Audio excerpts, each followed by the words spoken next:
হাজো শুৱালকুছি সমষ্টিৰ নিৰ্বাচনী মুখ্য কাৰ্যালয় মুকলি দুলু আহমেদৰ। বৰপেটা লোকসভা সমষ্টিৰ নিৰ্দলীয় প্ৰাৰ্থী দুলু আহমেদৰ নিৰ্বাচনী প্ৰচাৰ অভিযান তুংগত কৰাৰ লক্ষ্যৰে হাজোৰ পটনীত হাজো শুৱালকুছি সমষ্টিৰ নিৰ্বাচনী মুখ্য কাৰ্যালয় মুকলি কৰে নিৰ্দলীয় প্ৰাৰ্থী দুলু আহমেদে। ঢোল পেঁপা গগনাৰে নাচনী ঢুলীয়াৰ ঢোলৰ চেৱত মুখৰিত হৈ পৰিল নিৰ্দলীয় প্ৰাৰ্থী দুলু আহমেদৰ নিৰ্বাচনী মুখ্য কাৰ্যালয়টি। আনফালে আগন্তুক লোকসভা নিৰ্বাচনত ৰাইজে আশীৰ্বাদ কৰিলে দিল্লীলৈ যাবলৈ সক্ষম হ'ব পাৰিব বুলিও উল্লেখ কৰে দুলু আহমেদে।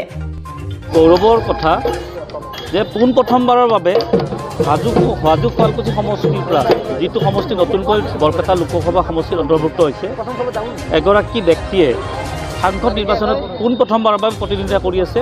সেইবাবে ৰাইজৰ যিটো উৎসাহ যে দুলু আহমেদ হাজোৰ গৌৰৱ, গতিকে প্ৰথমবাৰৰ বাবে দুলু আহমেদ আগে পিছে কোনো এনে সাংসদ নিৰ্বাচনত হাজোৰ শুৱালকুছি বা প্ৰতিদ্বন্দ্বিতা কৰা নাছিলে, যে পাই উৎসাহিত হৈছে। সকলোৱে এটা কথাই কৈছে যে আমি দলে বলে ইয়াত কোনো অন্য কথা আহিয়ে নপৰে, দুলু আহমেদ আমাৰ হাজোৰ গৌৰৱ, গতিকে দুলু আহমেদক ভোট দিম। দলে বোলে আজি আমাৰ মুখ্য কাৰ্যালয় উদ্বোধনী অনুষ্ঠান আছিলে, সকলোৱে দলে বোলে আহিছে, আমাৰ বিহুৰে আদৰিছে আৰু স্থানীয় ৰাইজ ওলাই আহিছে। ইয়াত হাজো বুলি ক'লে এটাতো সমন্বয়ৰ বাৰ্তা এটা থাকেই, ইয়াত কোনো ধৰণৰ সাম্প্ৰদায়িক শক্তিয়ে কেতিয়াও স্থান নাপায়।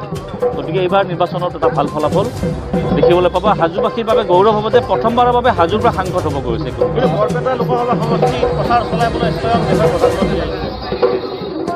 চাওক, ভাৰতবৰ্ষত প্ৰায় 500ৰ কিমান অধিক আসন আছে লোকসভা, আৰু মই বেলেগ ৰাজ্যৰ কথা বাদেই দিলোঁ। অসমত প্ৰায় 14টা লোকসভা সমষ্টিৰ 12টাত বিজেপি প্ৰতিদ্বন্দ্বিতা কৰিছে।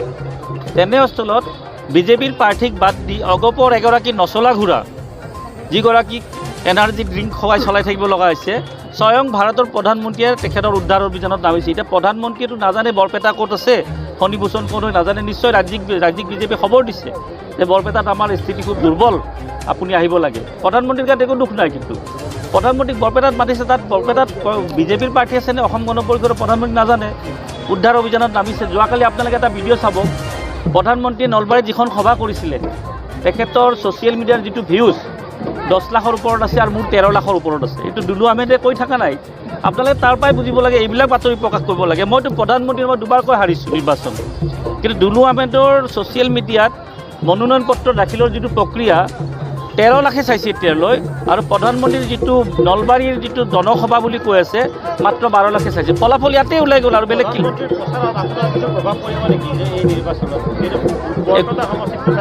একো প্ৰভাৱ নপৰে। প্ৰধানমন্ত্ৰী যেনেকুৱা ৰাজ্যবোৰত সভা কৰে, ঠিক তেনেকুৱা ৰাজ্যিক বিজেপিয়ে লৈ আহিছে। ৰাজ্যিক বিজেপিয়ে ভাবিছে যে প্ৰধানমন্ত্ৰীক আনিলে ফণী উদ্ধাৰ অভিযানত সহায় হ'ব বুলি। একো সহায় নহয়।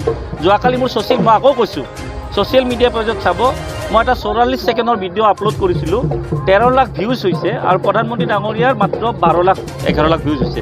ফলাফলটো তাতে ওলাই আছে, আৰু তাত কি ক'ব লগা আছে? কিন্তু ৰাজ্য কি ক'লে, মোক 13 লাখ ভোট নালাগে নহয়, তাৰে আধা দিলেই মোক হৈ গ'ল। মোক 13 লাখ ভোট নালাগেতো জয়লাভ কৰিবৰ কাৰণে।